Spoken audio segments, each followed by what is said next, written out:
తిన్ చూస్తుంటేనే నాకైతే నోరూరుతుంది. యమ్మీ యమ్మీ చాలా స్వీట్‌గా ఉన్నాయి. ఎందుకంటే ఇవి బంగినపల్లి కాబట్టి బంగినపల్లి అంటే కొన్ని మామిడికాయలు ఇప్పుడు మార్కెట్‌లో వచ్చేవి కొంచెం చప్పగా ఉంటాయి. అవి కాకుండా మనం చెట్టు మీద కోసినవి ఒరిజినల్ బంగినపల్లి నేనెలా ఐడెంటిఫై చేస్తానంటే చాలా రౌండ్‌గా ఉంటుంది. దాని మీద డాట్స్‌గా ఉంటుంది.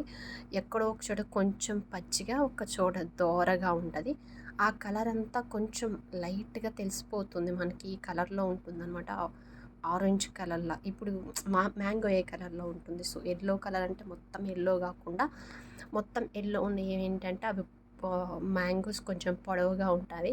అవి చప్పగా ఉంటాయి. ఇవైతే మంచి యెల్లో ఉంటది. డాట్స్ ఇలా ఇక్కడ కనిపిస్తుందా ఇలా డాట్స్.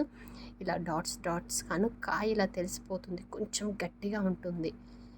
ఇలా నేను కొంచెం ఐడెంటిఫై చేస్తాననమాట. అవి చూసి ఏవైతే మ్యాంగోస్ ఒరిజినల్ ఉన్నాయో అవి నాకు మంచిగా కొంతమంది ఏంటి అంటే ఆ మామిడి చెట్టు మీద పండడానికి వచ్చినప్పుడు తీసుకొచ్చి తెంపుకొనొచ్చి అవి ఇక అట్లనే ఉంచితే వెంటనే మగ్గిపోతాయి అనమాట. ఎందుకంటే పంటకొచ్చినప్పుడు తెంపితే చాలా వెంటనే మగ్గుతాయి కాబట్టి కొంతమంది అలా కోసుకొస్తారు. కొంతమంది అలా కాకుండా పచ్చిగా ఉన్నప్పుడు పొడవు కాయలు తెంపుకొస్తే అవి కొంచెం ఎండకు మగ్గుతాయి, కొంచెం వాళ్ళేసే పౌడర్స్‌కి మగ్గుతాయి. ఇలా కాకుండా ఇదైతే ఒరిజినల్ మ్యాంగో చాలా చాలా టేస్టీగా తియ్యగా ఉంది.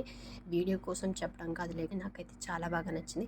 మ్యాంగో లవర్స్ మీలో ఎవరైనా ఉంటే కామెంట్ చేయండి. మీకు కూడా మ్యాంగోస్ పంపిస్తాను. కామెంట్ చేయండి. మ్యాంగో అని కామెంట్ చేయండి. నేను మీకు మ్యాంగోస్ అయితే పంపిస్తాను.